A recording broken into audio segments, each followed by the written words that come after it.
അപ്പം നമ്മൾ ഇന്ന് എടുക്കാൻ പോകുന്നത് BASOS യൂണിറ്റ് 4 ആണ്. യൂണിറ്റിന്റെ പേര് ക്ലാസ് ആൻഡ് ക്ലാസ് സ്ട്രക്ചർ. അതാണ് യൂണിറ്റിന്റെ പേര്. ഇതിൽ ഉൾപ്പെട്ടിരിക്കുന്നത് objectives, introduction, the class structure, പിന്നെ ആ ക്ലാസ് സ്ട്രക്ചറിൽ criteria for determination of class, classification of society in history and emergence of classes, intensification of class conflict under capitalism, class struggle and revolution, Marx concept of alienation. ഇത്രയാണ് ഈ യൂണിറ്റിൽ ഉൾപ്പെട്ടിരിക്കുന്നത്.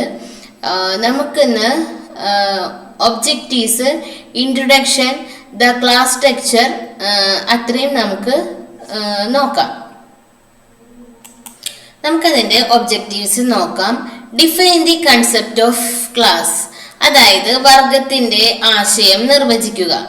Describe the various criteria four class formation, അതായത് വർഗ രൂപീകരണത്തിനുള്ള വിവിധ മാനദണ്ഡങ്ങൾ വിവരിക്കുക. Identify the various stages involved in the history of society that change due to class conflict or changes in mode of production, അതായത് വർഗ സംഘർഷം അല്ലെങ്കിൽ ഉൽപാദന രീതിയിലെ മാറ്റം കാരണം മാറുന്ന സമൂഹത്തിന്റെ ചരിത്രത്തിലെ വിവിധ ഘട്ടങ്ങൾ തിരിച്ചറിയുക. Discuss what is social revolution and how it will be reached, അതായത് സാമൂഹിക വിപ്ലവം എന്താണെന്നും അതെങ്ങനെ കൈവരിക്കുന്നു എന്നും ഡിസ്കസ് ചെയ്യുക. Explain max concept of alienation, അന്യവൽക്കരണത്തെ കുറിച്ച് മാക്സിന്റെ ആശയം വിശദീകരിക്കുക. ഇത്രയാണ് ഒബ്ജക്റ്റീവ്സ്. ഇനി അടുത്തത് ഇൻട്രൊഡക്ഷൻ ആണ്. കാറൽ മാർക്സ് ഉപയോഗിച്ച വർഗത്തിന്റെ പ്രധാന ആശയം ഈ യൂണിറ്റില് നമ്മൾ വിശദീകരിക്കും. ഏതൊരു കൂട്ടായ്മയെയും ഒരു വർഗം എന്ന് വിളിക്കുന്നതിനുള്ള അടിസ്ഥാനമായ വിവിധ മാനദണ്ഡങ്ങളെ കുറിച്ചിട്ട് നമ്മൾ പഠിക്കും. വർഗങ്ങൾ എങ്ങനെ എന്തുകൊണ്ട് പരസ്പരം കോൺഫ്ലിക്റ്റിലാകുന്നു എന്നതും നമ്മൾ ഡിസ്കസ് ചെയ്യും. സമൂഹത്തിന്റെ വികസനത്തിന്റെ ചരിത്രത്തിൽ ഈ വർഗ സംഘർഷങ്ങളുടെ ഇൻഫ്ലുവൻസ് മനസ്സിലാക്കാൻ നമ്മൾ ശ്രമിക്കും. അവസാനമായിട്ട് മാർക്സിയൻ ചട്ടക്കൂടിന്റെ അടിസ്ഥാനത്തിൽ മനുഷ്യ സമൂഹത്തിന്റെ ഭാവി ഉൾപ്പെടെയുള്ള ചരിത്രത്തിന്റെ ഒരു ഹ്രസ്വാവലോകനം ഈ യൂണിറ്റിലൂടെ നമുക്ക് നൽകുന്നുണ്ട്. ചരിത്രത്തിലെയും വർഗ സമരത്തിലെയും സമൂഹങ്ങളുടെ വർഗീകരണം ഉൾപ്പെടെയുള്ള വർഗഘടനയെ കുറിച്ച് യൂണിറ്റിൽ ഡിസ്കസ് ചെയ്യുന്നുണ്ട്. മുതലാളിത്തത്തിൽ കീഴിലുള്ള വർഗ സംഘർഷത്തിന്റെ തീവ്രതയെ കുറിച്ച് നമ്മൾ ഇതിൽ വിശദീകരിക്കുന്നുണ്ട്. വർഗ സമരവും വിപ്ലവവും ഡിസ്കസ് ചെയ്യുന്നുണ്ട്. മാക്സിന്റെ അന്യവൽക്കരണം എന്ന ആശയം ഇതിൽ വിശദീകരിക്കുന്നുണ്ട്. അപ്പൊ ഇത്രയാണ് ഇൻട്രൊഡക്ഷൻ എന്ന് പറഞ്ഞ. ഇനി അടുത്ത ടോപ്പിക്കാണ് ദ ക്ലാസ് സ്ട്രക്ചർ അഥവാ വർഗഘടന. വർഗം അല്ലെങ്കിൽ ക്ലാസ് എന്ന വാക്ക് ലാറ്റിൻ വേർഡായ ക്ലാസിസ് എന്നതിൽ നിന്നാണ് ഉത്ഭവിച്ചത്. ആയുധമെടുക്കാൻ വിളിക്കപ്പെട്ട ഒരു കൂട്ടത്തെ, അതായത് ജനങ്ങളുടെ വിഭജനത്തെ ഈ വേർഡ് സൂചിപ്പിക്കുന്നു. ഇതിഹാസ റോമൻ രാജാവായ സെർവിയസ് ടുലിയസിന്റെ ഭരണകാലത്ത് റോമൻ സമൂഹത്തെ 5 ക്ലാസുകളായിട്ട് അല്ലെങ്കിൽ അവരുടെ സമ്പത്ത് അനുസരിച്ച് ക്രമങ്ങളായിട്ട് ഡിവൈഡ് ചെയ്തു. തുടർന്ന് മനുഷ്യ സമൂഹം വിഭജിക്കപ്പെട്ട വലിയ ജനവിഭാഗങ്ങൾക്ക് ലോകവർഗം ബാധകമാക്കി. മുതലാളിത്ത സമൂഹങ്ങളുടെ ഒരു സവിശേഷതയായി മാർക്സ് ക്ലാസിനെ തിരിച്ചറിഞ്ഞു. സമൂഹത്തിന്റെ മറ്റു രൂപങ്ങളിലെ വർഗഘടനയും വർഗബന്ധങ്ങളും അദ്ദേഹം വിശകലനം ചെയ്യാത്തതിന്റെ ഒരു കാരണം ഇതാണ്. മാർക്സിന്റെ സാമൂഹ്യ ശാസ്ത്രം വാസ്തവത്തിൽ വർഗസമരത്തിന്റെ സാമൂഹ്യ ശാസ്ത്രമാണ്. ഇതിനർത്ഥം മാർക്സിയൻ തത്വചിന്തയെയും അദ്ദേഹത്തിന്റെ തോട്ടിനെയും കുറിച്ച് മനസ്സിലാക്കാൻ വർഗത്തെ കുറിച്ചുള്ള മാർക്സിയൻ ആശയം മനസ്സിലാക്കണം എന്നാണ്. മാർക്സ് തന്റെ റൈറ്റിംഗ്സിലുടനീളം സാമൂഹിക വർഗം അല്ലെങ്കിൽ സോഷ്യൽ ക്ലാസ് എന്ന പദം ഉപയോഗിച്ചിട്ടുണ്ടെങ്കിലും അതൊരു ചിഹ്ന ഭിന്നമായ രൂപത്തിൽ മാത്രമേ ഡിസ്ക്രൈബ് ചെയ്തിട്ടുള്ളൂ. വർഗഘടനയെ ഏറ്റവും വ്യക്തമായ ഭാഗങ്ങൾ അദ്ദേഹത്തിന്റെ പ്രശസ്ത റൈറ്റിംഗ് ആയ ക്യാപിറ്റൽ അതിന്റെ 3-ാം വാല്യത്തിൽ നമുക്ക് കാണാനായിട്ട് സാധിക്കും. സാമൂഹിക വർഗങ്ങൾ എന്ന തലക്കെട്ടിൽ മാർക്സ് 3 വർഗങ്ങളെ വേർതിരിച്ചു. അവ 3 വരുമാന സ്രോതസ്സുകളുമായി ബന്ധപ്പെട്ടിരിക്കുന്നു. അതായത് ലളിതമായ തൊഴിൽ ശക്തിയുടെ ഉടമകൾ അല്ലെങ്കിൽ പ്രധാന വരുമാന സ്രോതസ് അധ്വാനമായ തൊഴിലാളികൾ, മൂലധനത്തിന്റെ ഉടമകൾ അല്ലെങ്കിൽ ലാഭമോ മിച്ചമോ പ്രധാന വരുമാന സ്രോതസ്സായ മുതലാളിമാർ അല്ലെങ്കിൽ പ്രധാന വരുമാന സ്രോതസ് ഭൂമി വാടകയായ ഭൂവുടമകൾ. ഈ രീതിയിൽ ആധുനിക മുതലാളിത്ത സമൂഹത്തിന്റെ വർഗഘടനയിൽ 3 പ്രധാന വർഗങ്ങൾ ഉൾപ്പെടുന്നു. അതായത് ശമ്പളക്കാരായ തൊഴിലാളികൾ അല്ലെങ്കിൽ തൊഴിലാളികൾ, മുതലാളിമാർ, ഭൂവുടമകൾ. വിശാലമായ തലത്തിൽ സമൂഹത്തെ 2 പ്രധാന വർഗങ്ങളായിട്ട് തരംതിരിക്കാം. അതായത് ഉള്ളവർ, പലപ്പോഴും ബൂർഷ്വാസി എന്നും ഉള്ളവർ അവരെ വിളിക്കുന്നു, പലപ്പോഴും തൊഴിലാളി വർഗം എന്നും വിളിക്കപ്പെടുന്നു. സമൂഹവർഗത്തിന് വ്യക്തമായ ഒരു നിർവചനം നൽകാൻ പോലും മാർക്സ് ശ്രമിച്ചു. അദ്ദേഹത്തിന്റെ അഭിപ്രായത്തിൽ ഒരു സാമൂഹിക വർഗം ഉൽപാദന പ്രക്രിയയിൽ ഒരു നിശ്ചിത സ്ഥാനം വഹിക്കുന്നുണ്ട്. ഇത്രയാണ് ഒരു ക്ലാസ് സ്ട്രക്ചർ എന്നതുകൊണ്ട് ഉദ്ദേശിക്കുന്നത്. അടുത്ത ടോപ്പിക്കാണ് criteria for determination of class. Class നിർണയിക്കാനുള്ള മാനദണ്ഡങ്ങൾ, അതാണ് അടുത്ത ടോപ്പിക്ക്. വർഗത്തിന്റെയും ആശയത്തെയും വർഗഘടനയെയും കുറിച്ച് നന്നായി മനസ്സിലാക്കാൻ വർഗ നിർണയത്തിനുള്ള മാനദണ്ഡങ്ങൾ എന്നൊക്കെയാണ് എന്ന ചോദ്യത്തിന് ഉത്തരം നൽകാനായിട്ട് കഴിയണം. അപ്പം മറ്റൊരു വിധത്തിൽ പറഞ്ഞാൽ ഏത് മനുഷ്യ ഗ്രൂപ്പിനെ വർഗം എന്ന് വിളിക്കും? മാർക്സിയൻ പദങ്ങളിൽ ഏത് ഗ്രൂപ്പിങ്ങിനെ വർഗമായി കണക്കാക്കില്ല. ഈ വ്യായാമത്തിന് ഒരു സാമൂഹിക വർഗത്തിന് 2 പ്രധാന മാനദണ്ഡങ്ങൾ ഉണ്ടെന്ന് ഒരാൾക്ക് പറയാനായിട്ട് കഴിയും. ആദ്യത്തേതാണ് ഒബ്ജക്റ്റീവ് ക്രൈറ്റീരിയ, പിന്നെ രണ്ടാമത്തേത് സബ്ജക്റ്റീവ് ക്രൈറ്റീരിയ. ആദ്യത്തെ നമുക്ക് നോക്കാം. ഒബ്ജക്റ്റീവ് ക്രൈറ്റീരിയ ഓർ വസ്തുനിഷ്ഠ മാനദണ്ഡങ്ങൾ. ഉൽപാദന മാർഗങ്ങളായി ഒരേ ബന്ധം പങ്കിടുന്ന ആളുകൾ ഒരു വർഗത്തെ ഉൾക്കൊള്ളുന്നു. ഒരു ഉദാഹരണത്തിലൂടെ നമുക്കത് മനസ്സിലാക്കാം. എല്ലാ തൊഴിലാളികൾക്കും ഭൂവുടമകളായി ഒരു സമാന ബന്ധമുണ്ട്. മറുവശത്ത് ഒരു വർഗം എന്ന നിലയിൽ എല്ലാ ഭൂവുടമകൾക്കും ഭൂമിയുമായും തൊഴിലാളികളുമായും സമാനമായ ബന്ധമുണ്ട്. ഈ രീതിയിൽ ഒരു വശത്ത് തൊഴിലാളികളെയും മറുവശത്ത് ഭൂവുടമകളെയും വർഗങ്ങളായിട്ട് കാണാനായിട്ട് കഴിയും. എന്നിരുന്നാലും മാർക്സിനെ സംബന്ധിച്ചിടത്തോളം ഈ ബന്ധം മാത്രം വർഗത്തെ നിർണയിക്കാൻ പര്യാപ്തമല്ല. അദ്ദേഹത്തിന്റെ അഭിപ്രായത്തിൽ വർഗം സ്വയം വർഗം ആയിരിക്കുന്നത് പര്യാപ്തമല്ല, മറിച്ച് അത് സ്വയം വർഗമായിരിക്കണം. ഇതെന്താണ് അർത്ഥമാക്കുന്നത്? വർഗം അതിൽ തന്നെ എന്നതുകൊണ്ട് അദ്ദേഹം ഉദ്ദേശിക്കുന്നത് ഏതൊരു സാമൂഹിക വർഗത്തിന്റെയും വസ്തുനിഷ്ഠമായ മാനദണ്ഡങ്ങളാണ്. വ്യക്തമായും മുകളിലുള്ള വസ്തുനിഷ്ഠമായ മാനദണ്ഡങ്ങളിൽ മാർക്സ് തൃപ്തനല്ല.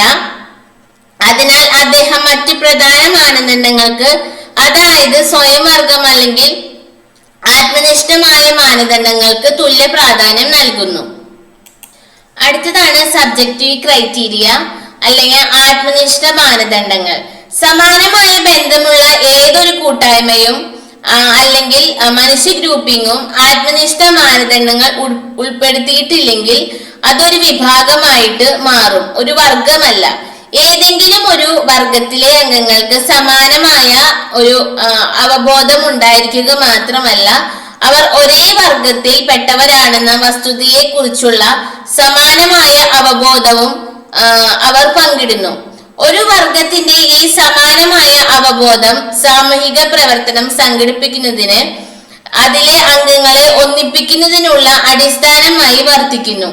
ഇവിടെ അവരുടെ പൊതു താല്പര്യങ്ങൾക്കായി ഒരുമിച്ച് പ്രവർത്തിക്കുന്നതിനുള്ള സമാനമായ ഈ വർഗബോധത്തെയാണ് മാർക്സ് സ്വയം വർഗം എന്ന് വിളിക്കുന്നത്. അടുത്ത ടോപ്പിക്കാണ് classification of societies in history and emergence of classes. അതായത് ചരിത്രത്തിലെ സമൂഹങ്ങളുടെ വർഗീകരണവും വർഗങ്ങളുടെ ആവിർഭാവവും. സാമ്പത്തിക ഭരണകൂടങ്ങളുടെയോ ഉൽപാദന രീതികളുടെയോ അടിസ്ഥാനത്തിൽ മാർക്സ് മനുഷ്യ ചരിത്രത്തിന്റെ ഘട്ടങ്ങളെ വേർതിരിച്ചു. അദ്ദേഹം 4 പ്രധാന ഉൽപാദന രീതികളെ വേർതിരിച്ചു.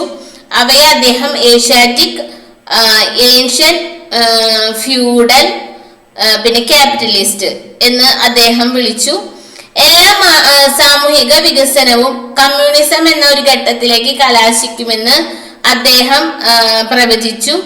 സമൂഹങ്ങളുടെയോ മനുഷ്യ ചരിത്രത്തിന്റെ വിവിധ ഘട്ടങ്ങളുടെയോ ഈ വർഗീകരണത്തെ പ്രാകൃത വർഗീയ, അടിമ ഉടമസ്ഥത, ഫ്യൂഡൽ, മുതലാളിത്ത, കമ്മ്യൂണിസ്റ്റ് ഘട്ടങ്ങളായി തിരിക്കാം.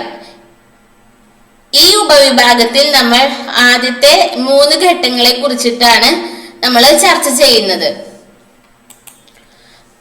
ആദ്യത്തെയാണ് ദ പ്രിമിറ്റീവ് കമ്മ്യൂണൽ സിസ്റ്റം. ആദിമ സാമുദായിക വ്യവസ്ഥ ജനങ്ങളുടെ സംഘടനയുടെ ആദ്യത്തേതും ഏറ്റവും താഴ്ന്നതുമായ രൂപമായിരുന്നു. അത് ആയിരക്കണക്കിന് വർഷങ്ങളായി നിലനിന്നിരുന്നു. പുരുഷന്മാരും സ്ത്രീകളും വേട്ടയാടലിനും ഭക്ഷ്യശേഖരണത്തിനും വടി, കല്ല് തുടങ്ങിയ പ്രാകൃത ഉപകരണങ്ങൾ ഉപയോഗിക്കാനായിട്ട് തുടങ്ങി. ക്രമേണ അവർ ഈ ഉപകരണങ്ങൾ മെച്ചപ്പെടുത്തി തീ, കൃഷി, മൃഗസംരക്ഷണം എന്നിവ നിർമ്മിക്കാനായിട്ട് പഠിച്ചു. വളരെ താഴ്ന്ന നിലയിലുള്ള ഉൽപാദന ശക്തികളുടെ ഈ വ്യവസ്ഥയിൽ ഉൽപാദന ബന്ധങ്ങൾ ഉൽപാദന മാർഗങ്ങളുടെ പൊതു ഉടമസ്ഥതയെ അടിസ്ഥാനമാക്കിയുള്ളതായിരുന്നു. അതിനാൽ ഈ ബന്ധങ്ങൾ പരസ്പര സഹായത്തിലും സഹകരണത്തിലും അധിഷ്ഠിതമായിരുന്നു. പ്രാകൃത ഉപകരണങ്ങൾ ഉള്ള ആളുകൾക്ക് പ്രകൃതിയുടെ ശക്തമായ ശക്തികളെ ഒരുമിച്ച് കൂട്ടായി മാത്രമേ നേരിടാൻ കഴിയൂ എന്ന വസ്തുതയാണ് ഈ ബന്ധങ്ങൾക്ക് അടിസ്ഥാനമായത്. അത്തരമൊരു സാഹചര്യത്തിൽ മനുഷ്യരെ ചൂഷണം ചെയ്യുന്നത് 2 കാരണങ്ങളാൽ നിലനിന്നില്ല. ഒന്നാമതായി, ഉപയോഗിച്ചിരുന്ന ഉപകരണങ്ങൾ, അതായത് ഉൽപാദന മാർഗങ്ങൾ വളരെ ലളിതമായിരുന്നു. ആർക്കും അവ പുനർനിർമ്മിക്കാനായിട്ട് കഴിയും. ഇവ കുന്തം, വടി, വില്ല്, അമ്പ് തുടങ്ങിയ ഉപകരണങ്ങളായിരുന്നു. അതിനാൽ ഒരു വ്യക്തിക്കോ ആളുകളുടെ കൂട്ടത്തിനോ ഉപകരണങ്ങളുടെ മേൽ ഉടമസ്ഥാവകാശം ഉണ്ടായിരുന്നില്ല. രണ്ടാമതായി, ഉൽപാദനം താഴ്ന്ന തോതിലായിരുന്നു. ജനങ്ങൾ ഏറെക്കുറെ ഉപജീവന മാർഗത്തിൽ നിലനിന്നിരുന്നു. എല്ലാവരും ജോലി ചെയ്താൽ അവരുടെ ആവശ്യങ്ങൾ നിറവേറ്റാൻ മാത്രമേ അവരുടെ ഉൽപാദനം പര്യാപ്തമായിരുന്നുള്ളൂ. അതിനാൽ യജമാനനും ദാസനും ഇല്ലാത്ത ഒരു സാഹചര്യമായിരുന്നു അത്. എല്ലാവരും തുല്യമായിരുന്നു. കാലക്രമേണ ആളുകൾ അവരുടെ ഉപകരണങ്ങൾ മെച്ചപ്പെടുത്താൻ തുടങ്ങി.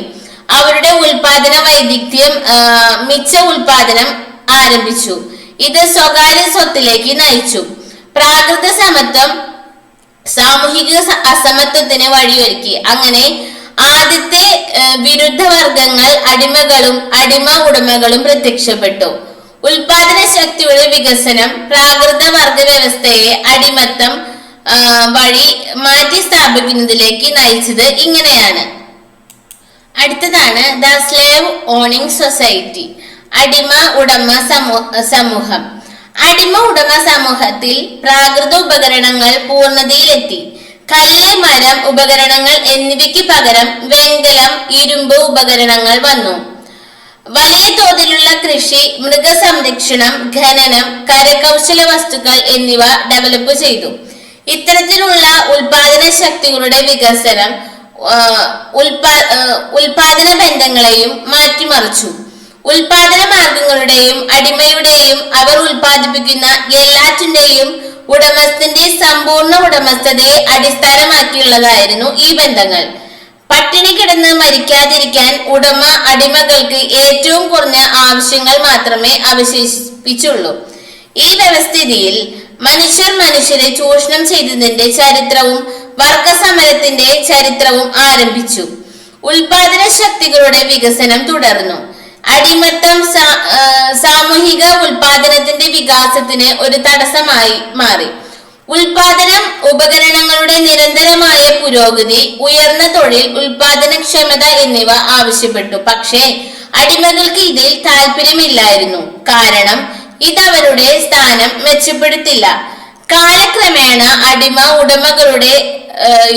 അടിമകളുടെയും വർഗങ്ങൾ തമ്മിലുള്ള വർഗ സംരക്ഷണം രൂക്ഷമാവുകയും അത് അടിമ കലാപങ്ങളിൽ പ്രകടമാവുകയും ചെയ്തു. അയൽ ഗോത്രങ്ങളിൽ നിന്നുള്ള ആക്രമണങ്ങളോടൊപ്പം ഈ കലാപങ്ങളും അടിമത്തത്തിന്റെ അടിത്തറയെ തകർക്കുകയും ചെയ്തു. ഇതൊരു പുതിയ ഘട്ടത്തിലേക്ക്, അതായത് ഫ്യൂഡൽ വ്യവസ്ഥയിലേക്ക് നയിച്ചു. അടുത്തതാണ് ഫ്യൂഡൽ സിസ്റ്റം അഥവാ ഫ്യൂഡൽ സമ്പ്രദായം. ഫ്യൂഡലിസം എന്ന പദം ഉരുത്തിരിഞ്ഞത് ഫിഫ് എന്ന സ്ഥാപനത്തിൽ നിന്നാണ്. അത് ഭൂമി സ്വത്തിന്റെ ഒരു ഭാഗമായിരുന്നു. യൂറോപ്യൻ ചരിത്രത്തിന്റെ മധ്യകാലഘട്ടത്തിൽ ഈ തരത്തിലുള്ള സ്വത്ത് ഒരു പ്രഭു സൈനിക സേവനത്തിന് പകരമായി ഒരു സാമന്തിന് നൽകിയിരുന്നു. ഈ അർത്ഥത്തിൽ ഫ്യൂഡലിസം ഒരു സാമന്തനും അവന്റെ കർത്താവും തമ്മിലുള്ള ബന്ധമായിരുന്നു. ഈ ബന്ധം ഫ്യൂഡൽ വഴിയുള്ള സ്വത്ത് കൈവശം വെക്കുന്നതിന്റെ അടിസ്ഥാനത്തിലാണ് പ്രകടിപ്പിക്കപ്പെട്ടത്. ബന്ധം അധികാര പരിധിയിലൂടെ നടപ്പിലാക്കി. പ്രഭുക്കന്മാർ അവരുടെ സാമന്തന്മാർക്ക് വേണ്ടി കോടതികൾ നടത്തി തർക്കങ്ങൾ പരിഹരിക്കുകയും നിയമത്തിന്റെയും ആചാരത്തിന്റെയും ലംഘനങ്ങൾക്ക് ശിക്ഷ നൽകുകയും ചെയ്തു. നികുതി ചുമത്തുകയും സൈനിക ശക്തികളെ ഉയർത്തുകയും ചെയ്ത ഒരു ഭരണ സ്ഥാപനം കൂടിയായിരുന്നു കോടതി. കർഷകരുടെ മേൽ ഭൂവുടമകൾ നിയന്ത്രണം നിലനിർത്തി. 12-ാം നൂറ്റാണ്ടോടെ കുടിയാന്മാരുടെയും മറ്റുള്ളവരുടെയും മേലുള്ള ഭൂവുടമകളുടെ നിയന്ത്രണം വളരെയധികം വർദ്ധിച്ചു. അടുത്ത ടോപ്പിക്കാണ് ദ ഫ്യൂഡൽ സൊസൈറ്റി. ഫ്യൂഡലിസത്തിന് കീഴിൽ ഉൽപാദന ശക്തികളുടെ പുരോഗമനപരമായ വികസനം തുടർന്നു. മനുഷ്യാധ്വാനത്തിന് പുറമെ ജലം, കാറ്റ് എന്നീ നിർജീവ ഊർജ സ്രോതസ്സുകൾ ആളുകൾ ഉപയോഗിക്കാൻ തുടങ്ങി. കരകൗശല വസ്തുക്കൾ കൂടുതൽ പുരോഗമിച്ചു. പുതിയ ഉപകരണങ്ങളും യന്ത്രങ്ങളും കണ്ടുപിടിച്ചു. പഴയവ മെച്ചപ്പെട്ടു. കരകൗശല വ്യക്തികളുടെ അധ്വാനം പ്രത്യേകമായിരുന്നു. ഇത് ഉൽപാദനക്ഷമത ഗണ്യമായി വർദ്ധിപ്പിച്ചു. ഉൽപാദന ശക്തികളുടെ വികസനം ഫ്യൂഡൽ ഉൽപാദന ബന്ധങ്ങളുടെ ആവിർഭാവത്തിലേക്ക് നയിച്ചു. ഈ ബന്ധങ്ങൾ ഫ്യൂഡൽ പ്രഭുക്കന്മാർക്ക് സെർഫുകളുടെയോ ഭൂരഹിതരായ കർഷകരുടെയോ ഉടമസ്ഥാവകാശത്തെ അടിസ്ഥാനമാക്കിയുള്ളതായിരുന്നു. ഉൽപാദന ബന്ധങ്ങൾ ആധിപത്യത്തിന്റെയും വിധേയത്വത്തിന്റെയും ബന്ധങ്ങളായിരുന്നു. ഫ്യൂഡൽ പ്രഭുക്കന്മാർ സെർഫുകളെ ചൂഷണം ചെയ്യുന്നതുമായിരുന്നു.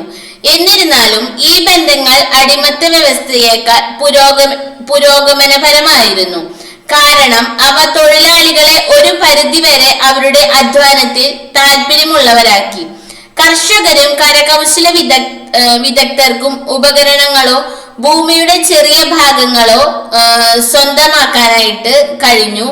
ഈ ഉൽപാദന ശക്തികൾ, പുതിയ കണ്ടെത്തലുകൾ, ജനസംഖ്യാ വർധനവ്, കൊളോണിയസത്തിലൂടെ പുതിയ വിപണികളുടെ കണ്ടെത്തൽ എന്നിവ മൂലമുണ്ടായ വർദ്ധിച്ചു വരുന്ന ഉപഭോഗ ആവശ്യങ്ങൾ എന്നിവ കാരണം മാറ്റങ്ങൾക്ക് വിധേയമായി. ഇതെല്ലാം വൻതോതിലുള്ള ഉൽപാദനത്തിന്റെ ആവശ്യകതയിലേക്കും വളർച്ചയിലേക്കും നയിച്ചു. സാങ്കേതിക വിദ്യയിലെ പുരോഗതി കാരണം ഇത് സാധ്യമായി. ഇത് അസംഘടിത തൊഴിലാളികളെ ഒരു സ്ഥലത്ത്, അതായത് ഫാക്ടറിയിൽ എത്തിച്ചു. ഭൂവുടമകൾക്കെതിരായ കർഷക വിപ്ലവത്തിലേക്ക് നയിച്ച ഇതിനകം മൂർച്ചയുള്ള വർഗ സംഘർഷത്തിന് കാരണമായി. പുതിയ ഉൽപാദന സമ്പ്രദായം സ്വതന്ത്ര തൊഴിലാളിയെ ആവശ്യപ്പെട്ടു. അതേസമയം സെർഫ് ഭൂമിയുമായി ബന്ധിപ്പിച്ചിരുന്നതിനാൽ പുതിയ ഉൽപാദന ശക്തികളും ഉൽപാദന ബന്ധങ്ങളെ മാറ്റി ഉൽപാദന രീതിയിലെ ഫ്യൂഡലിസത്തിൽ നിന്ന് മുതലാളിത്തത്തിലേക്കുള്ള മാറ്റത്തിലേക്ക് നയിച്ചു. അടുത്ത ഉപവിഭാഗത്തിൽ മുതലാളിത്ത സമൂഹത്തെ കുറിച്ച് അല്ലെങ്കിൽ വർഗ സംഘർഷത്തെ കുറിച്ച് നമ്മൾ സംസാരിക്കും. അപ്പോൾ ഈ ടോപ്പിക് ഇവിടെ അവസാനിച്ചു.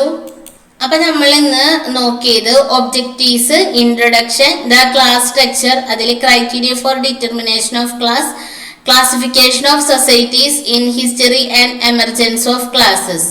അത്രയാണ് നമ്മൾ ഇന്ന് പഠിച്ചത്. Thank U.